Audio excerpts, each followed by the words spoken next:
Bienvenidas todas. Gracias por estar aquí en este foro, en esta conversación que me honra en participar. Yo me llamo Alejandro Cacho, perdón que me presente, pero primero me tocó ser el moderador. Me da mucho gusto estar aquí y me da mucho gusto además compartir estos minutos con tres mujeres talentosísimas, exitosísimas, guapas, a quienes admiro, respeto y aprecio. Tres mujeres que están en los medios de comunicación, que tienen toda su vida en ellos, tres mujeres que además, evidentemente como todas ustedes también, pues tienen sus vidas particulares, sus relaciones de pareja, sus hijos, sus familias, etcétera, sus altas y sus bajas, por supuesto. Quiero presentar en primer lugar a Adriana Delgado, periodista, colaboradora de Heraldo Media Group, conductora en radio, tiene un programa de televisión muy exitoso y en la radio también, El Dedo en la Llaga, escribe su columna, además es una importante ejecutiva en Televisión Azteca. Gracias, Adriana. gracias, Alejandro. Gracias. Gracias por la invitación. Blanca Becerril, una mujer periodista, ya con una trayectoria importante en distintos medios, en distintos espacios, ha sido reportera, ha desarrollado un olfato particular para trabajar temas políticos, conductora también de televisión, he tenido el gusto de compartir con ella algunos espacios en distintos lugares, en distintos medios, y también participa ahora en Heraldo Media Group con su programa Reporte H, que es al mediodía, está hoy aquí, por eso no lo pudo hacer este día. Así que un aplauso, por favor, para Blanca Becerril. Y a Ana María Lomelí, a quien conozco desde hace mucho tiempo, desde que estudiamos juntos la carrera. Ana María, que ustedes la conocen, una trayectoria muy importante y exitosa en la televisión, en Televisa en primer término, luego en Televisión Azteca, está ahora en Heraldo Media Group también, Canal 11 también, Sí. Canal 11, escribe también, en fin, hace de todo, es mamá, es esposa. Abuela. Ya, abuela. Dale, bueno, abuela. Un gran aplauso para Ana María, por favor. Gracias.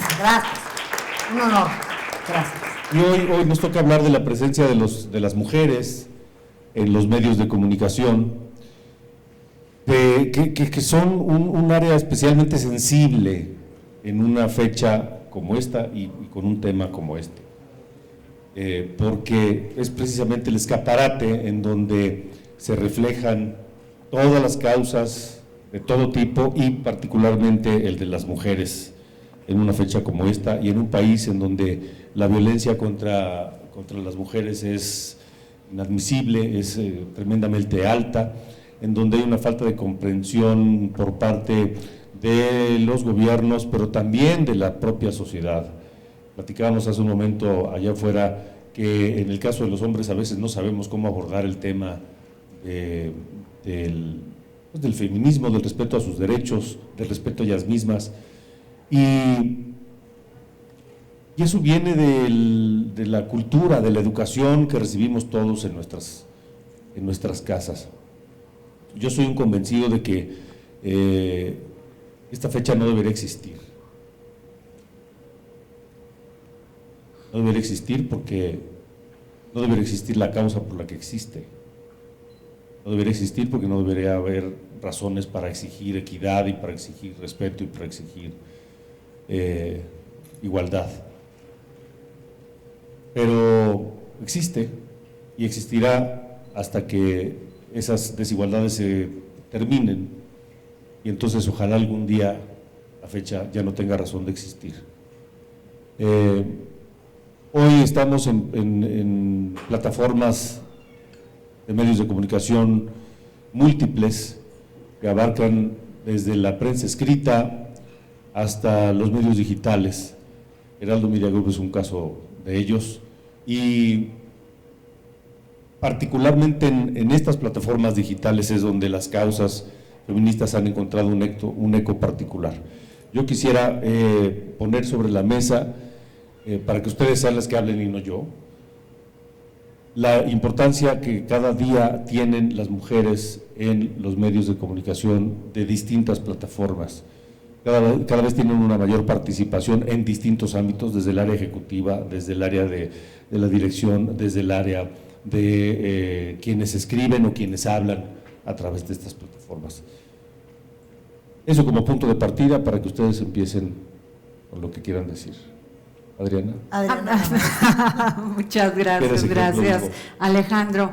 Fíjate que este fin de semana tomé un avión y en una revista que estaba en esta línea aérea, Aeroméxico, es decir, tenía un reportaje muy interesante, una entrevista que le hacía a Marion Reimers, esta periodista excelente de deportes y además fundadora de Versus, una organización no gubernamental que fomenta debates sobre la discriminación de género, clase y raza con el fin de mejorar el contenido en el periodismo deportivo.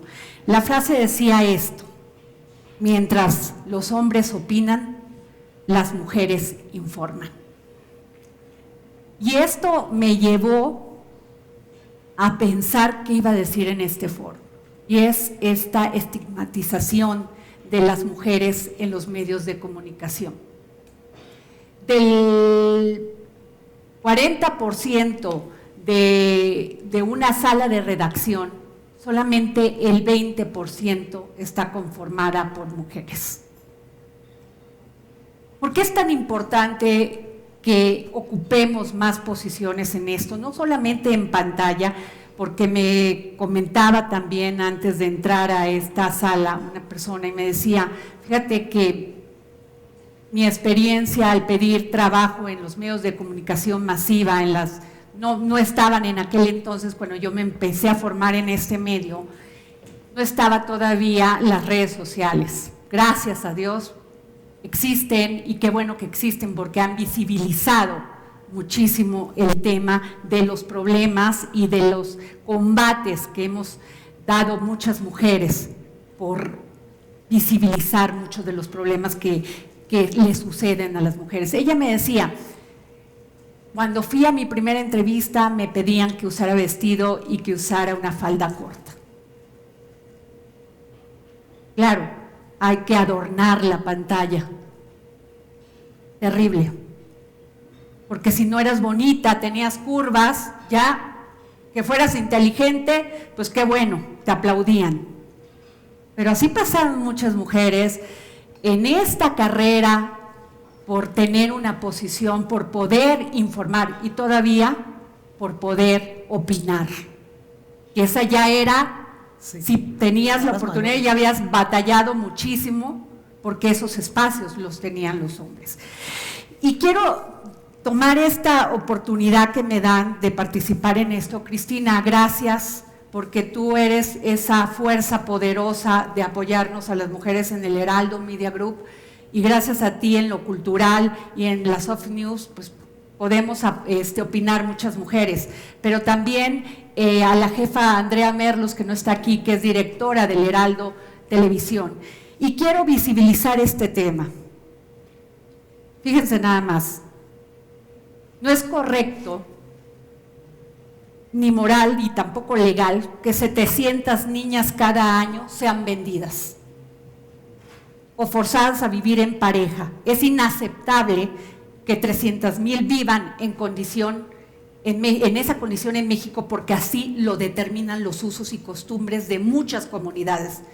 La Constitución lo establece con toda claridad. El artículo 2 reconoce el derecho de los pueblos indígenas a su libre determinación y autonomía, pero con las acotaciones debidas al apartado A, fracción 2, dispone que pueden aplicar sus propios sistemas normativos en la regulación y solución de sus conflictos, sujetándose a los principios generales de esta Constitución, respetando las garantías individuales, los derechos humanos y la dignidad e integridad de las mujeres. Los avances en materia legal han sido lentos. Hace apenas 2 años, que se estableció la mayoría de edad. Yo me casé a los 16 años. Quizás si mi papá y mi mamá no hubieran permitido que yo me casara a los 16 años, mi vida hubiese sido otra. Estoy feliz con mi vida, pero fue difícil. Y aquí viene este tema que quiero poner en este foro.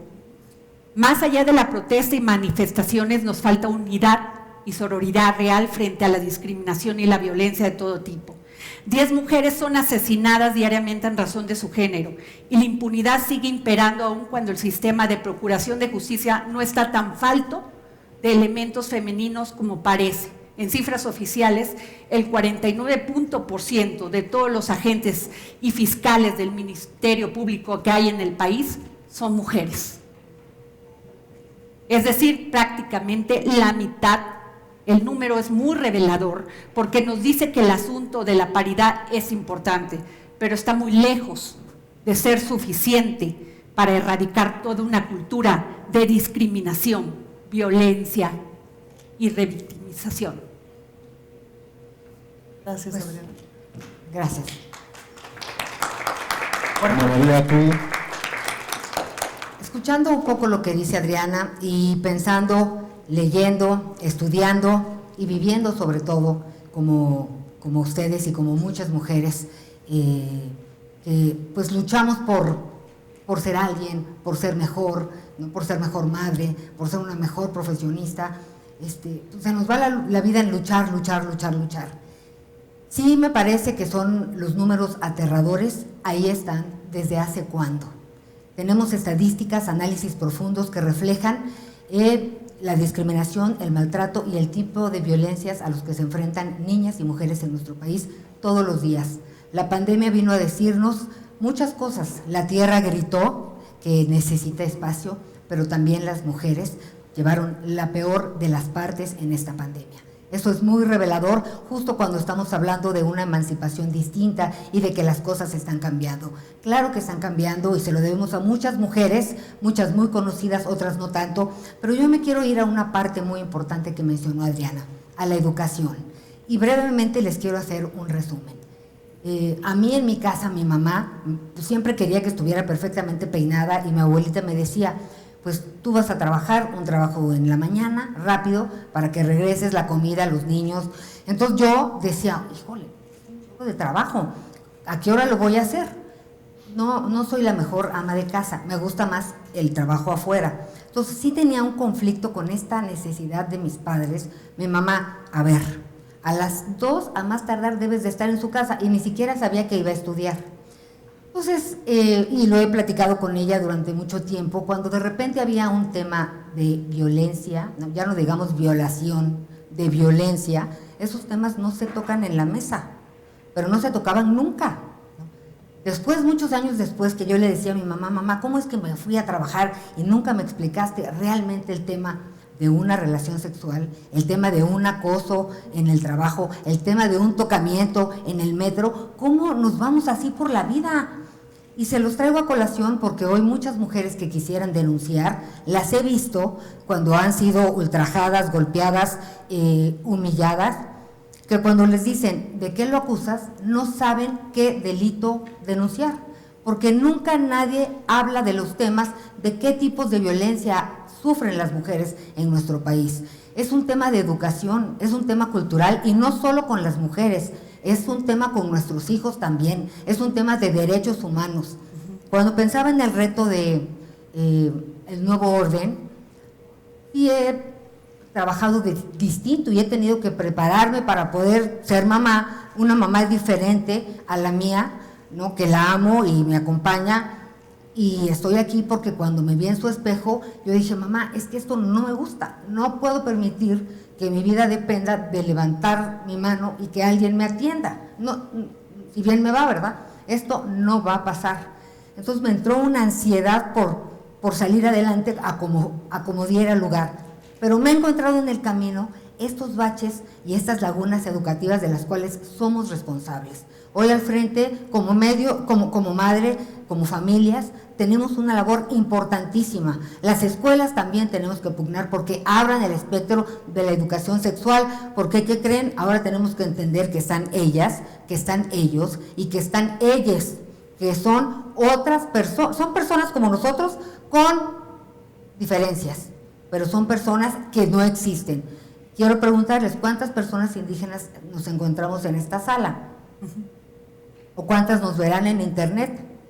No lo sé, porque hay una brecha digital importante, además de que seguimos con la brecha económica en cuanto a los salarios. Entonces, son muchas cosas en las cuales tenemos que trabajar, pero sí tenemos que ser muy reflexivas y responsables adentro de nosotros y en nuestras casas. A mí al principio me daba pena porque me sentía limitada, pero me fui a terapia, estudié cómo hablarle de sexo a mis hijos, a ellas y a ellos.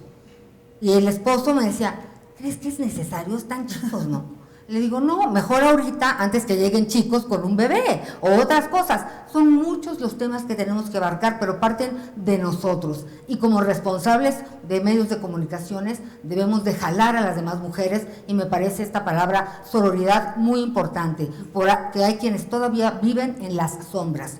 Este día es muy importante, no para celebrar, sí para conmemorar todo lo que han hecho millones de mujeres en el mundo, mexicanas por supuesto, pero para seguir insistiendo, no podemos permitir este asesinato de 10 mujeres, .5 en México, al 10 por el simple hecho de ser mujeres. Blanca, tú tienes una perspectiva distinta, porque eres mujer igual, pero de otra generación. Exactamente. Y te tocó otro momento. Exactamente, pues no tan distinto.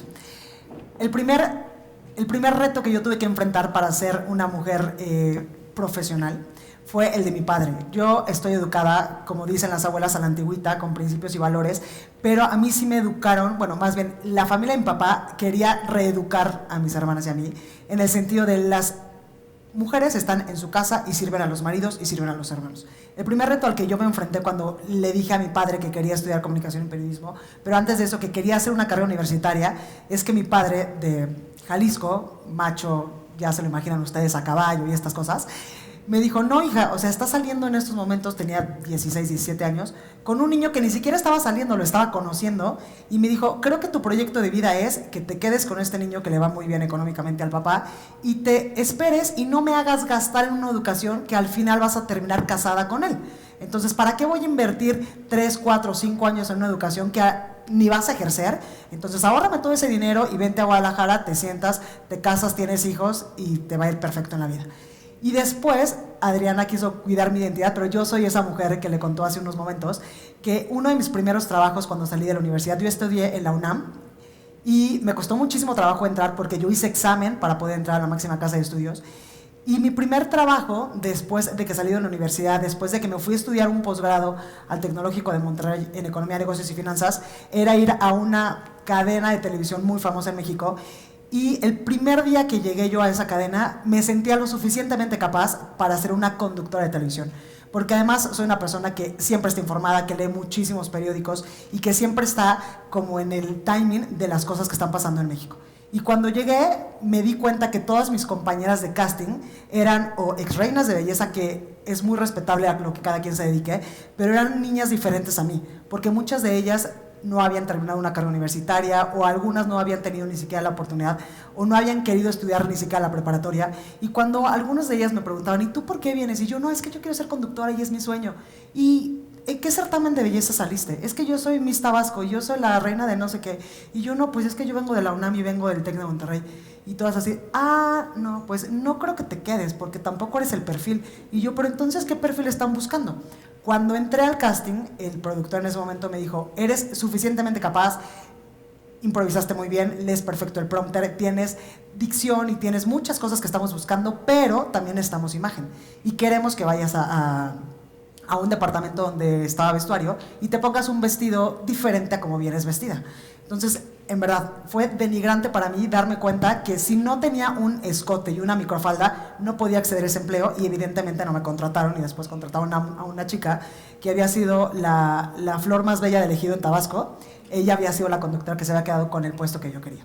Entonces, a lo que quiero referirme con esto es que hoy me siento muy orgullosa de todos los los obstáculos que he tenido en mi vida profesional como mujer en medios de comunicación, pero también creo que una de mis principales responsabilidades es abrirle camino a todas ustedes, a todas las niñas y mujeres que vienen atrás de mí y decirles que no estamos solas, que siempre vemos otra mujer dándole la mano a otra mujer.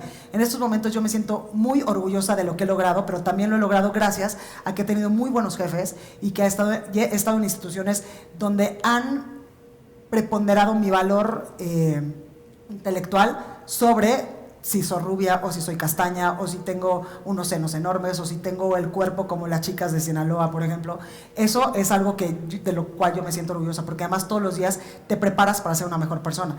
Y en estos momentos soy conductora titular del noticiario matutino en la Suprema Corte de Justicia de la Nación y también en el Heraldo Media Group, del cual me siento muy orgullosa de pertenecer, porque han sido dos instituciones, bueno, una institución federal y otra de iniciativa privada, que les importa mucho más el valor de las personas, de las mujeres, y siempre nos están incentivando, que el cómo te veas. Que eso creo que es algo bastante importante. Y yo siempre que doy alguna plática, porque soy muy positiva, y siempre trato de empoderar a las mujeres y decirles que no estamos solas y que somos poderosas y que somos invencibles y que sí somos sensibles y en algunos momentos tenemos, no sé, a nosotros nos pega mucho, o a lo mejor a mí en lo particular me pega mucho el asunto emocional, pero cuando me doy cuenta que tengo hermanas que vienen atrás de mí y que yo soy el ejemplo de mis hermanas, de una mujer que ha luchado mucho por sus sueños, son como mis fuerzas para seguir adelante. Y además tengo una sobrina, que a la sobrina siempre hay que educarla en estos momentos,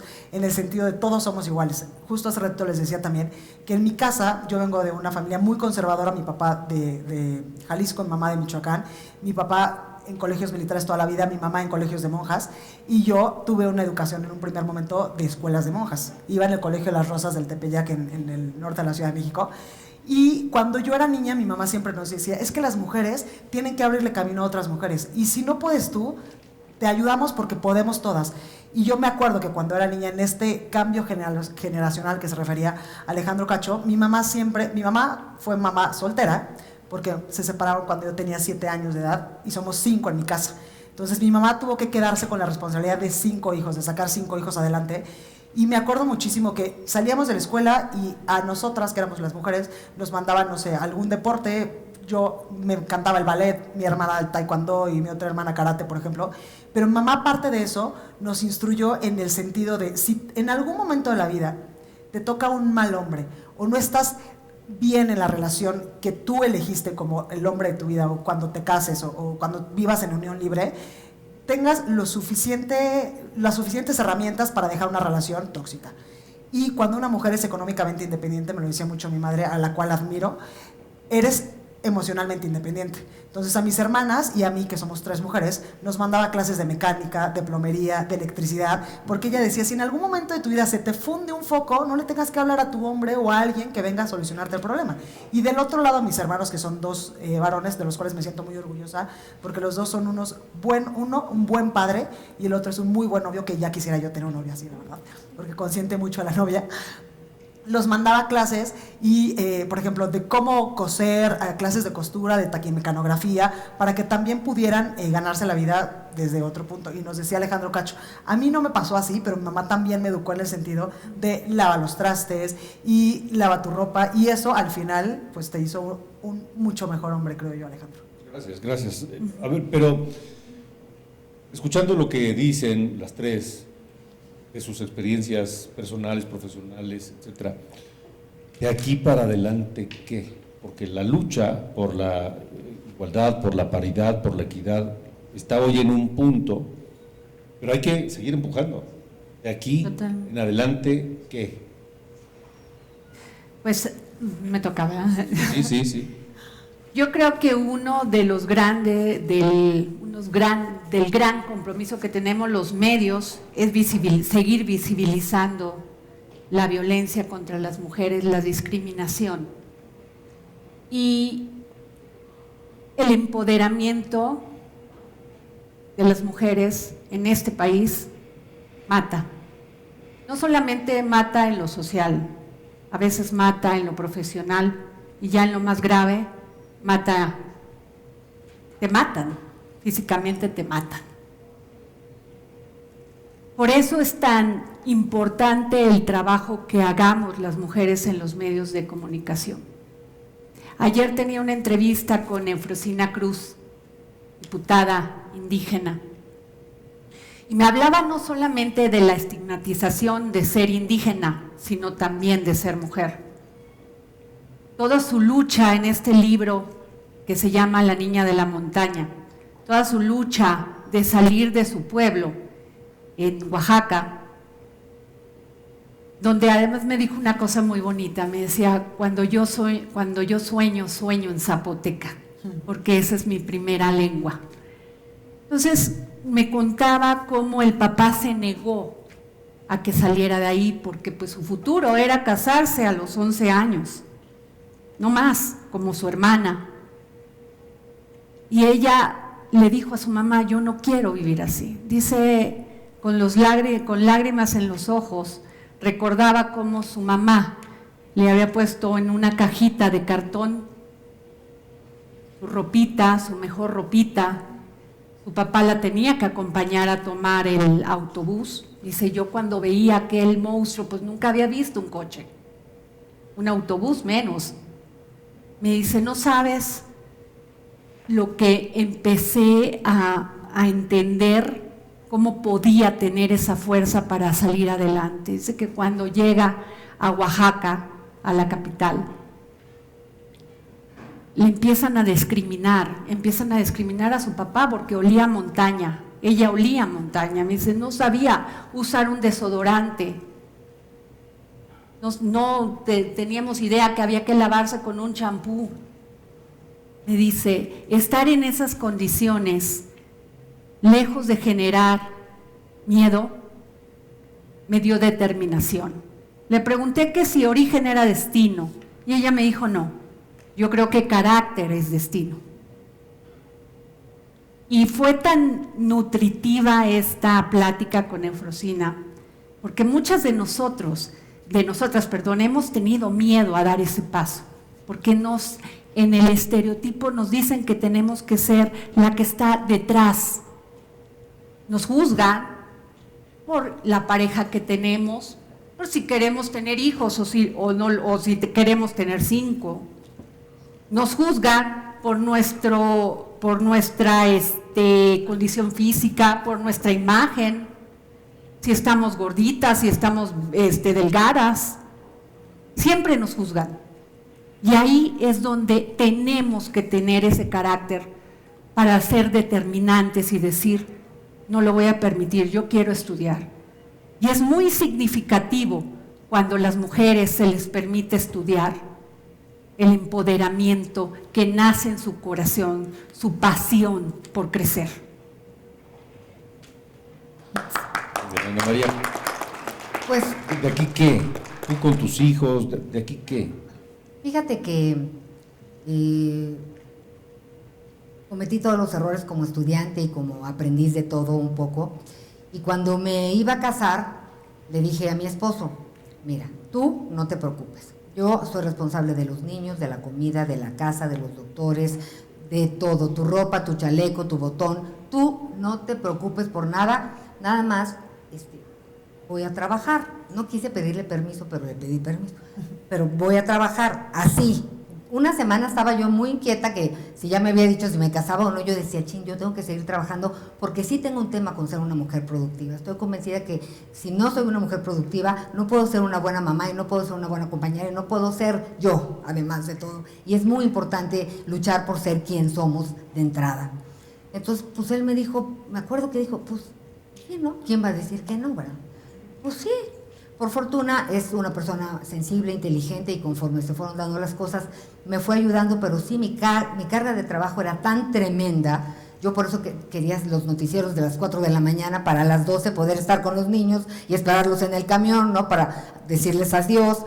Una cosa, hasta que de repente empecé a tener problema de parálisis facial y el doctor me dijo, es que, o sea, alto, ¿cuál es tu problema?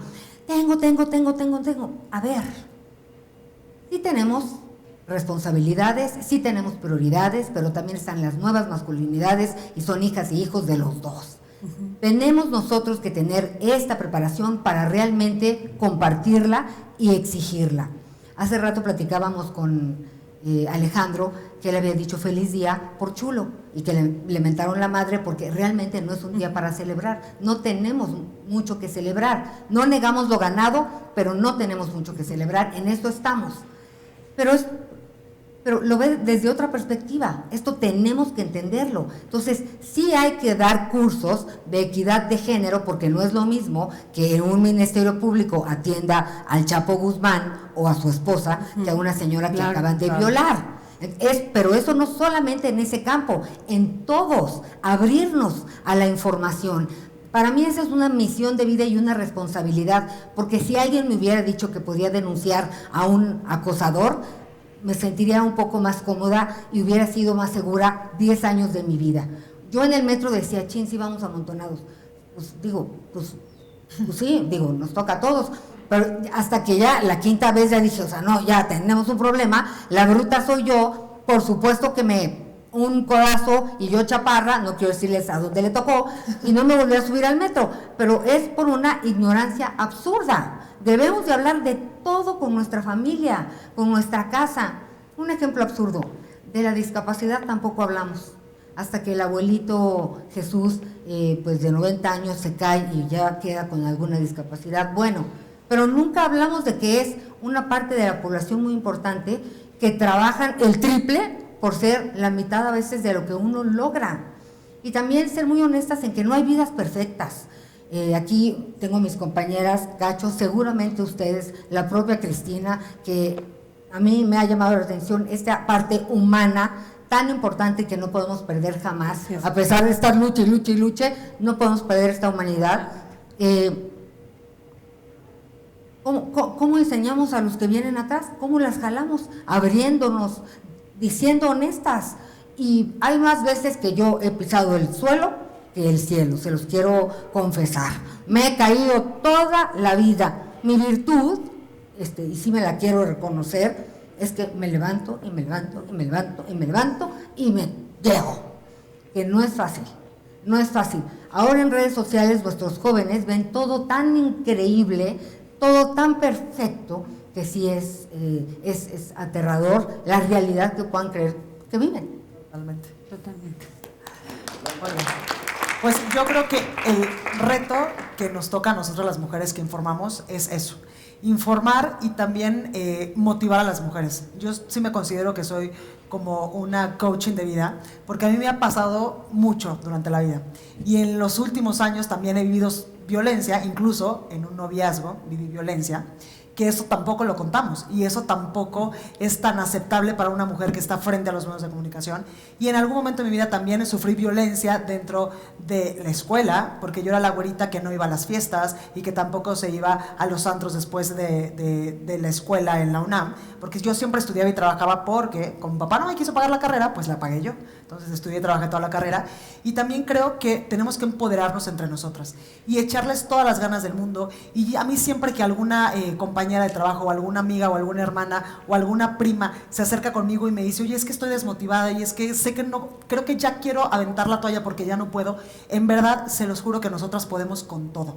Yo siempre he dicho que nosotras las mujeres somos como invencibles, como la Mujer Maravilla.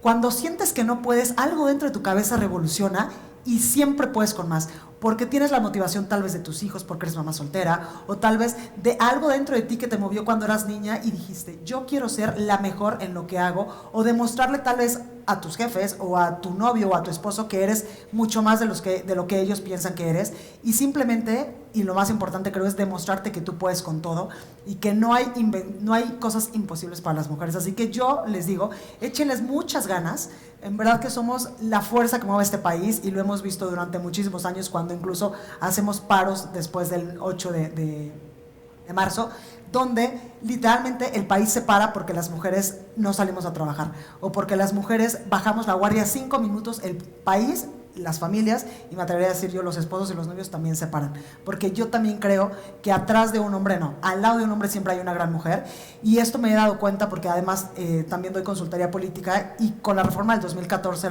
la reforma político-electoral del 2014, ahí fue cuando las mujeres constitucionalmente nos empoderamos más, en el ámbito político. Y a mí me da muchísima rabia cuando asesoro a una candidata que me dice, no, pero es que no sé qué voy a hacer con mi marido, y si gano, ¿qué va a pasar? ¿Se va a ir al DIF? ¿O dónde va a estar? ¿Dónde lo voy a colocar? Y yo siempre les digo, no te preocupes, no tienes que colocarlo en ningún sitio. La que ganó la elección eres tú. Claro. Y después también me pasa mucho el asunto de las Juanitas que se daba mucho antes, donde los partidos ponían en primera fórmula por equidad de género a una mujer y abajo a un hombre como suplente, y automáticamente cuando una mujer ganaba porque tenía el charming, porque había salido a conseguir los votos, mágicamente le decía al partido, ¿sabes qué? O al Instituto Nacional Electoral o el IFE antes, no, es que no puedo con el cargo porque los hijos y entonces el marido y no me deja, y automáticamente subía al suplente, y entonces había muy poquitas mujeres en la política, que hoy debemos de sentirnos orgullosas también, porque en la política nos estamos abriendo mucho camino. Vean ahora cuántas mujeres gobernadoras tenemos, cuántas senadoras, cuántas diputadas, que ellas son también nuestra voz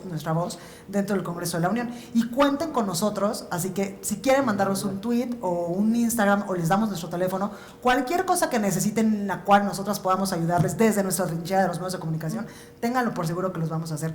Y además gracias a Cris Mieres y a toda la gente del Heraldo Media Group, porque en verdad que no me había sentido, he trabajado en muchos lados, llevo como 15 empresas a lo largo de mi vida, llevo como 15 años trabajando en esto y tengo 35, pero nunca me había sentido tan protegida en mi condición de mujer en ninguna empresa como me siento en el Heraldo. Así que muchísimas gracias y échenle muchas ganas, chicas, porque podemos con todo. A ver, antes de que el tiempo nos empiece a premiar, yo quiero que ustedes tres hablen de qué papel quieran que juguemos los hombres en esta causa. Empáticos. Pero empáticos, ¿cómo? O sea, Mira, a ver, que sean digo, empáticos, pongamos las cosas colaboradores, bien claras. ¿Qué esperan de los hombres? entender que somos un equipo. Nos necesitan, los necesitamos. Bueno, no, sí los necesitamos, claro. Somos un equipo y que hay que prepararse y realmente abrir el espectro. O sea, no es ¿cómo te diré? No es una manda.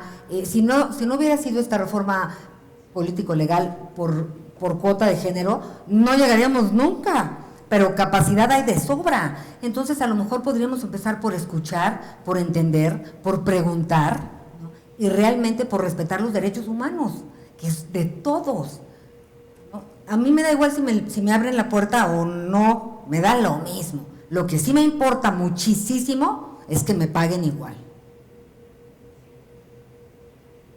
Y trabajamos igual, ¿verdad? Si trabajas menos, pues entonces... Yo creo que nos deberíamos de ir también, estoy de acuerdo contigo y con Blanca, Ana María, al ámbito legal. Yo creo que es muy importante las conquistas que hagamos en el ámbito legal. Y soy una amante de las cifras, perdón que tengo mi acordeón, porque me manejo mucho con cifras y fíjense nada más, en México únicamente el 7.5% de las personas integrantes de los consejos directivos en la iniciativa privada son mujeres y solo el 14.6% de esos negocios tienen a una mujer en una posición directiva alta. ¿Qué esperamos de los hombres, Alex? Simplemente que no nos pongan el pie, que entiendan la capacidad de la mujer para poder ocupar posiciones directivas importantes y tomar decisiones. Luego, de acuerdo con el estudio de igualdad de género en el sector privado, una mirada a las empresas mexicanas de ONU Mujer y organismos empresariales, la participación económica de las mujeres mexicanas es una de las más bajas en América Latina, 43% de quienes tenemos edad de trabajar, frente a un 75% de los varones en esa situación. Es terrible, los datos, y ahí vas viendo y vas encontrando desigualdad, y yo me acuerdo de una escena de mi hija Carla, que es ingeniera mecatrónica, y tuvo un accidente en una empresa y desgraciadamente se quemó los 2 pies y estuvo a punto de perderlos. Cuando llega el directivo de la empresa y la ve en la cama de hospital, le pregunta, le empieza a platicar a ella y él le dice, ¿y tú qué hacías ahí? Trabajando. Era la ingeniera. Claro. Yo lo escuché y no daba crédito. Y le contesta a ella con una fuerza impresionante, le dice, soy líder del proyecto, pero esa no era mi responsabilidad, que tuvieran limpio ahí, no nos resbaláramos. Ese nada más. El mismo CEO de la empresa, ¿qué haces ahí? Y así nos preguntan, ¿qué haces ahí? ¿O para qué quieres hacer? ¿O para qué quieres estar? ¿Qué queremos de los hombres? Empatía. Empatía y reconocimiento, que no nos los dan ustedes, nos lo buscamos nosotros con nuestro trabajo todos los días. Pero sí que no nos pongan el pie, que no nos estigmaticen, que no piensen que tenemos que estar en la casa y que nada más o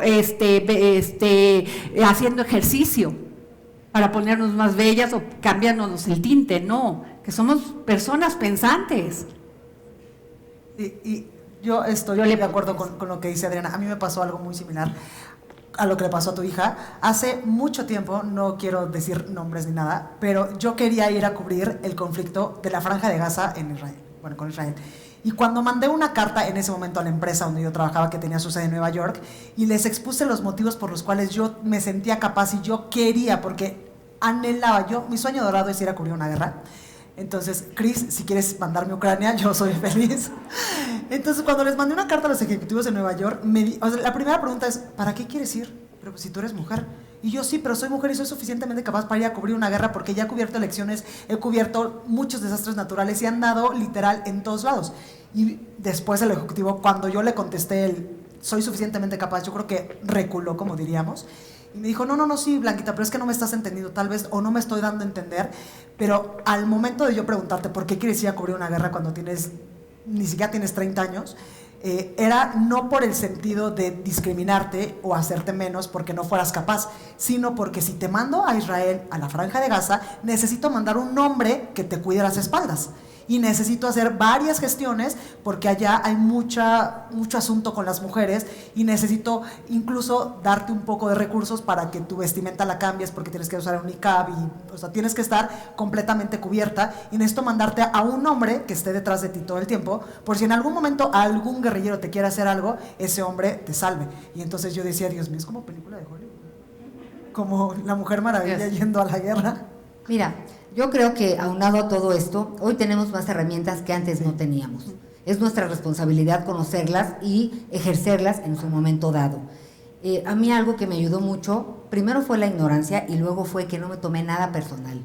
Para mí era más importante lo que yo quería hacer, cuál era mi objetivo, que lo que me dijera el jefe o el director el director o el dueño. Una vez me dijeron, oye, es que vas a estar llorando en el temblor de Haití. Y le dije, si quieres te firmo una carta que no voy a llorar. Mi vida, te amo. Así, entonces quedó así y le dije, ya hablé con mi esposo, hablé con mi papá, o sea, un rollo. Claro. Le dije, pero te puedo firmar una carta que si lloro, renuncio. Ya de vergüenza, fui la última en treparme al avión de la Fuerza Aérea, ya no me fui sin camarógrafo, me turné con mis compañeros, pero de verdad, es agotador tener que demostrar todos los días 3 veces que sí, cuando ya está ahí la garantía. Entonces, tenemos que saber quién somos, cuánto valemos, podemos hacer muchas cosas con las herramientas, no claudicar en nuestros sueños realmente, es un cliché, pero verdaderamente es un cliché que nos lleva a grandes dimensiones. Yo hoy me siento muy emocionada, tengo 56 años, y me acuerdo de mis abuelos, me da un poco de tristeza porque pues eran viejitos. Ya tengo una nieta, soy una abuela joven, te faltó. O sea, soy una pero abuela. Y ¿saben qué? Mi misión también es dignificar la tercera edad con toda la experiencia que tenemos, con todo lo que hemos trabajado, con todo lo que hemos hecho. Ojalá que mi futuro no sea estar en el súper con las bolsas. Tendríamos que dignificar también el papel de los adultos mayores. No es correcto y son un acervo cultural y un acervo en muchos sentidos de historia y de sabiduría. Con decirles que la dieta prehispánica de nuestros antepasados es 14 veces más antioxidante que lo que comemos hoy. ¿Qué pasaría con nosotros si no escuchamos a nuestros abuelos? Oye, que te la pasen, ¿no? ¿Verdad? Nosotras aquí la que... No, y mucho más barata porque era de hierbas y cosas que tenían a la mano nuestros antepasados. Hay mucho trabajo que hacer, este nuevo orden es un orden que nos exige realmente a preguntarnos, a cuestionarnos, por supuesto a prepararnos al triple, eso no lo duden. Así es. Bueno, pues gracias a las tres, mi cariño siempre y mi admiración para ustedes. Muchas gracias a todos, a todas por estar aquí. Muchas gracias. Gracias, Cristina. gracias. Una oportunidad enorme, gracias. Gracias.